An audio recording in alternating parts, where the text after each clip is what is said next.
대감, 이 사내를 어찌하시겠습니까? 관상가가 떨리는 목소리로 물었습니다. 죽여야 하오.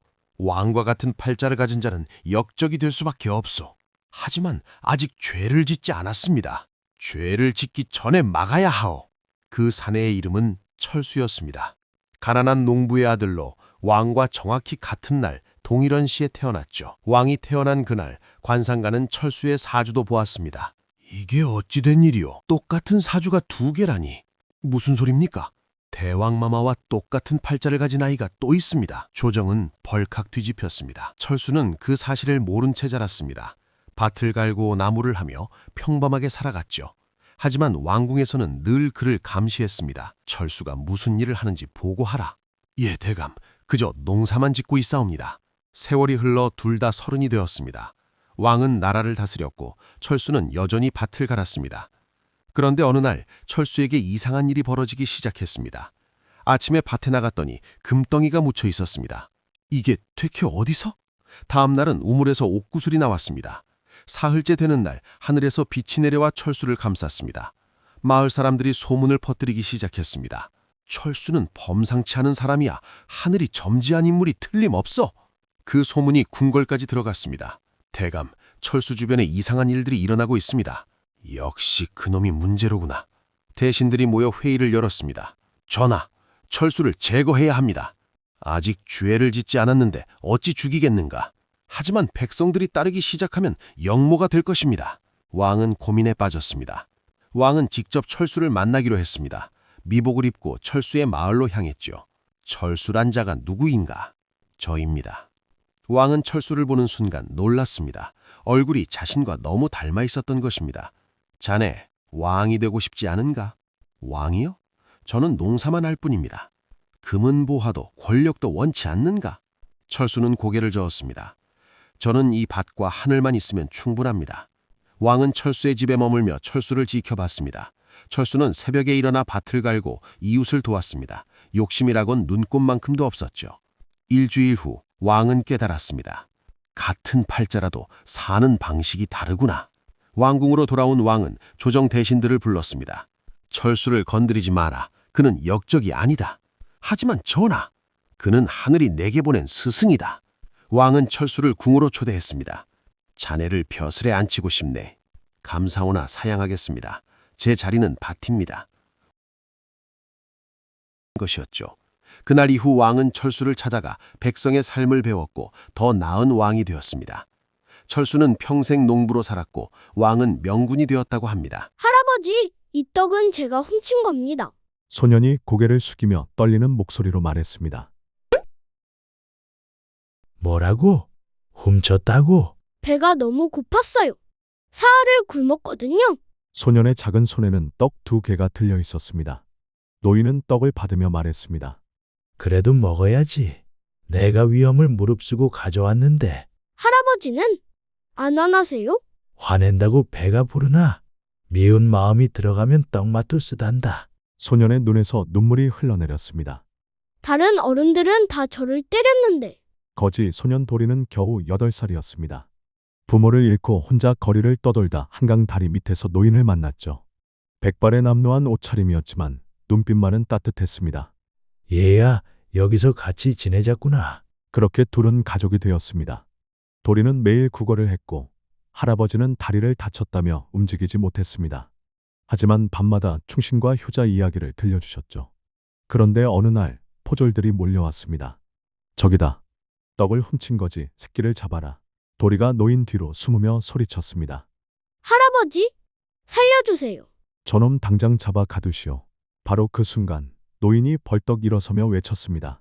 이놈들아, 멈춰라. 도리의 눈이 휘둥그레졌습니다. 할아버지가 걸으신다. 포졸들은 멈칫했습니다. 노인의 기세가 보통이 아니었거든요. 목소리에는 힘이 있었고 눈빛은 날카로웠습니다. 도리는 놀라움과 혼란 사이에서 할아버지를 바라봤습니다. 그동안 다리를 못 쓰신다고 하셨는데 노인은 마음속으로 결심했습니다. 더 이상 숨길 수 없구나. 나를 알아보겠느냐? 포졸 하나가 노인을 자세히 보더니 비명을 질렀습니다. 유판서님이십니까? 알고 보니 이 노인은 10년 전 실각한 유판서였습니다. 간신들의 모함으로 모든 것을 잃고 죽은 척 세상을 등졌던 거죠. 이 아이를 건드리지 마라. 떡값은 내가 치르겠다. 이 아이는 내 손자다. 포졸들이 물러가고 둘만 남았습니다. 도리가 물었습니다. 할아버지가? 정말 대감이셨어요.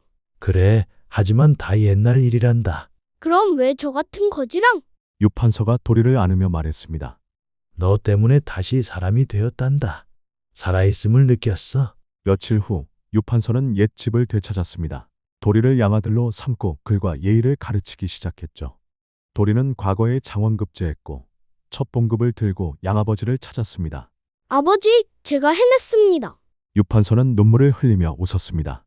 내가 평생 얻은 것 중 최고는 권력이 아니라 바로 너였구나. 그런데 여러분, 유판서는 왜 진작 신분을 밝히지 않았을까요? 영상이 마음에 드셨다면 구독, 좋아요 부탁드려요. 조선 순조 때 충청도 마을에 칠수라는 남자가 살았습니다. 태어날 때부터 머리가 조금 모자란 칠수는 바보 칠수라고 놀림받았습니다. 어느 겨울날 칠수가 다리 밑에서 얼어 죽기 직전인 아기를 발견했습니다. 칠수는 자신의 옷을 벗어 아기를 감쌌습니다. 마을 사람들이 말했습니다. 바보가 어떻게 아기를 키워? 하지만 칠수는 고개를 저었습니다. 칠수, 바보 맞아. 그래도 이 아기 사랑할 수 있어.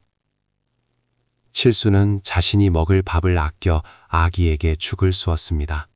추운 겨울밤에는 아기를 품에 안고 밤새 체온을 나눠주었습니다. 아기는 복동이라는 이름을 얻었습니다. 5살이 된 복동이가 물었습니다. 아버지, 애들이 나보고 바보 아들이래. 칠수는 눈물을 흘리며 복동이를 안았습니다. 복동아, 미안해. 복동이가 칠수의 뺨을 만지며 말했습니다. 아니야, 아버지는 세상에서 제일 좋은 아버지야.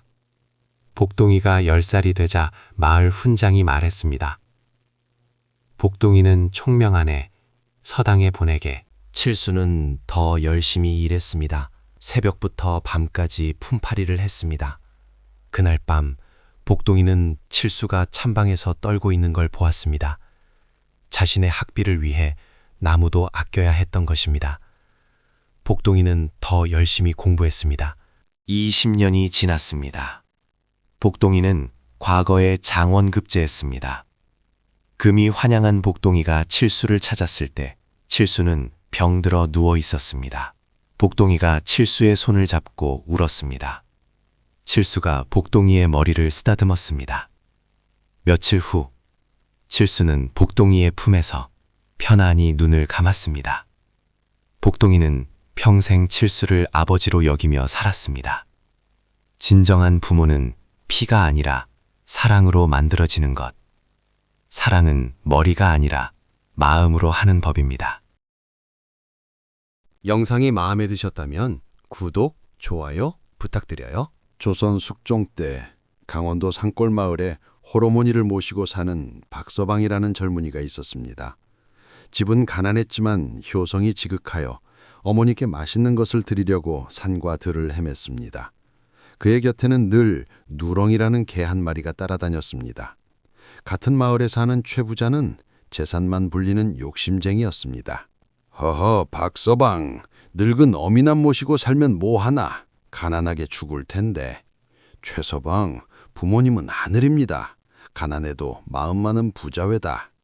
그러던 어느 겨울날 박서방의 어머니가 몸져 누우셨습니다. 아가, 미안하구나. 네가 고생이 많구나. 어머니, 무슨 말씀을. 제가 약을 구해올 테니 조금만 기다리세요.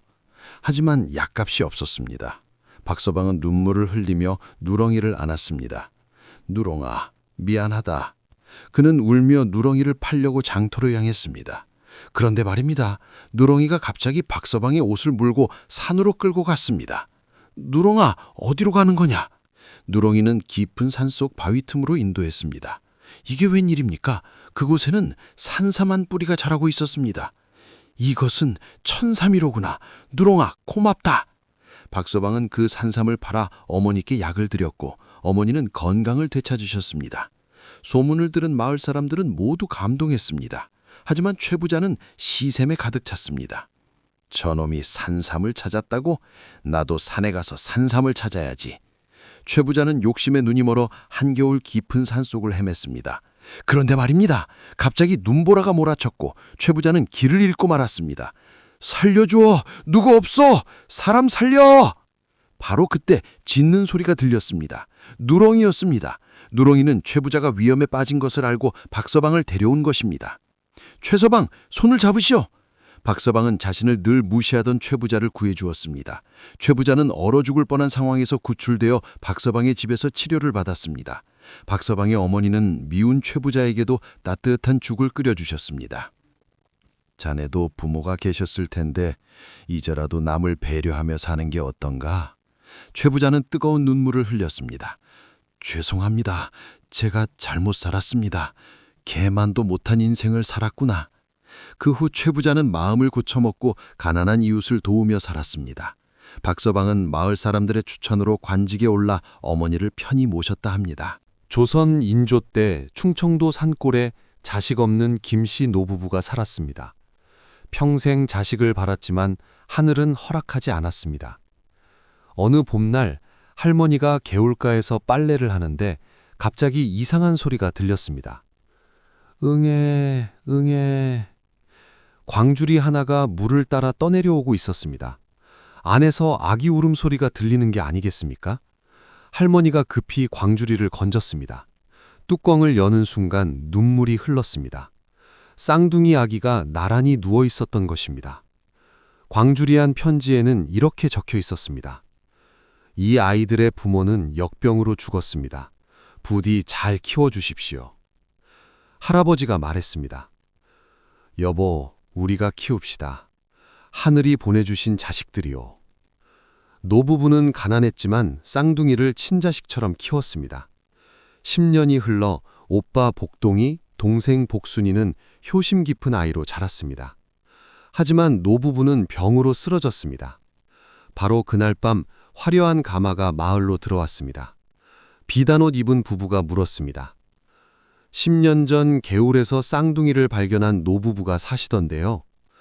복동이가 대답했습니다. 저희 할아버지 할머니이신데요. 부부는 놀라며 말했습니다. 그럼 너희가 그 쌍둥이구나. 우리가 너희의 진짜 부모란다. 알고 보니 그들은 한양의 부자였습니다. 10년 전 역병으로 병들어 어쩔 수 없이 쌍둥이를 개울에 띄웠고 병이 나은 후 10년간 아이들을 찾아 헤맸다고 합니다. 미안하다. 정말 미안하다. 하지만 복동이와 복순이는 말했습니다. 저희는 할아버지 할머니의 자식입니다. 그분들이 저희를 키워주셨어요. 부부는 노부부 앞에 무릎을 꿇었습니다. 은인이십니다. 평생 보답하겠습니다. 부부는 노부부의 병을 고치고 큰 집도 지어드렸습니다. 복동이와 복순이는 네 분 부모를 모두 모시며 행복하게 살았습니다. 하늘이 주신 자식을 진심으로 사랑했더니 그 사랑은 100배로 돌아왔습니다. 선한 마음에는 반드시 복이 따르는 법입니다. 영상이 마음에 드셨다면 구독, 좋아요 부탁드려요.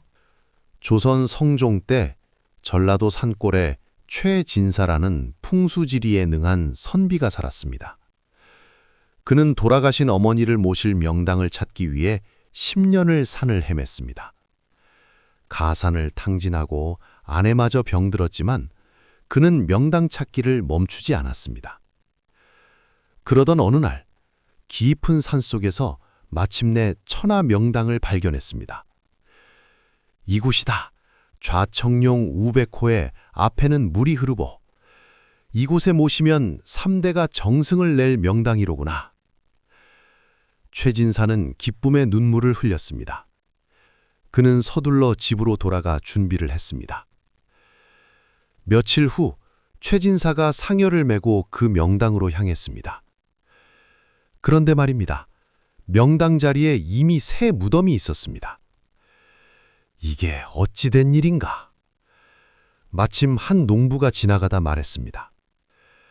이틀 전에 마을의 가난한 과부가 아들을 묻었다오. 돈이 없어 아무 산이나 묻으려다 이곳을 발견했다더군. 최진사의 가슴이 무너져 내렸습니다. 10년을 찾던 명당이 이틀 차이로 없어진 것입니다. 함께 온 마을 사람들이 말했습니다. 진사님, 저 무덤을 파내고 어머님을 모시시지요. 저건 천민의 무덤이 아니요. 하지만 최진사는 고개를 저었습니다. 아니요, 그럴 수 없소. 왜 그러시오? 10년을 찾던 명당인데. 그 과부도 나처럼 자식을 사랑했을 것이오. 어찌 남의 무덤을 파헤치겠소. 하늘이 그 아이에게 복을 주려는 것이오. 최진사는 그 자리에 절을 올리고 다른 곳에 어머니를 모셨습니다. 마을 사람들은 모두 최진사의 덕을 칭찬했습니다. 하지만 최진사의 집은 더욱 가난해졌고 아내의 병도 깊어져 갔습니다. 그 과부에 돌아간 아들에게 아우가 있었는데 형의 무덤에 절을 올리며 밤낮으로 공부했습니다. 그리고 장원급제를 했습니다. 그는 관직에 오른 후 누가 형의 무덤 자리를 양보했는지 알아냈습니다. 어머니, 최진사라는 분이 형님 무덤 자리를 양보하셨다 합니다. 그분을 찾아야 한다. 당장. 젊은 관리가 최진사를 찾아와 집을 사주고 아내의 병을 고쳤으며 최진사의 아들을 서울로 데려가 공부를 시켰습니다. 최진사의 아들도 나중에 과거에 급제하여 훌륭한 관리가 되었습니다. 아버지, 저 소경 악사와 혼인하겠습니다. 양반집 규수 은하가 단호하게 말했습니다. 뭐라고? 내가 미쳤느냐? 김진사가 소리쳤습니다. 소경 거지와 혼인을 하겠다니 정신 차려라. 제 결심은 변함없습니다. 은하는 석 달 전 그 소경 악사를 만났습니다. 담 너머로 들려오는 검은고 소리에 이끌렸죠. 누구십니까? 소경 악사 민수라 합니다. 목소리는 맑았고 검은고 솜씨는 신묘했습니다. 은하는 매일 담 너머에서 그의 연주를 들었습니다. 처자, 왜 매일 오시는 겁니까? 당신의 검은고가 좋아서입니다. 민수는 태어날 때부터 앞을 보지 못했습니다. 부모도 일찍 여의고 거리에서 검은고를 타며 살아왔죠. 하지만 그의 솜씨만큼은 한양 최고였습니다. 은하는 양반집 외동딸이었습니다. 아버지는 온갖 혼처를 들고 왔지만 은하는 모두 거절했습니다. 그녀의 마음은 이미 민수에게 있었으니까요. 김진사는 딸을 방에 가뒀습니다. 내가 정신 차릴 때까지 나오지 마라. 아버지, 제발 허락해 주세요. 절대 안 된다. 양반집 규수가 소경 거지와? 하지만 은하는 버텼습니다. 며칠을 굶어도 뜻을 굽히지 않았죠. 김진사는 하인을 시켜 민수를 쫓아냈습니다.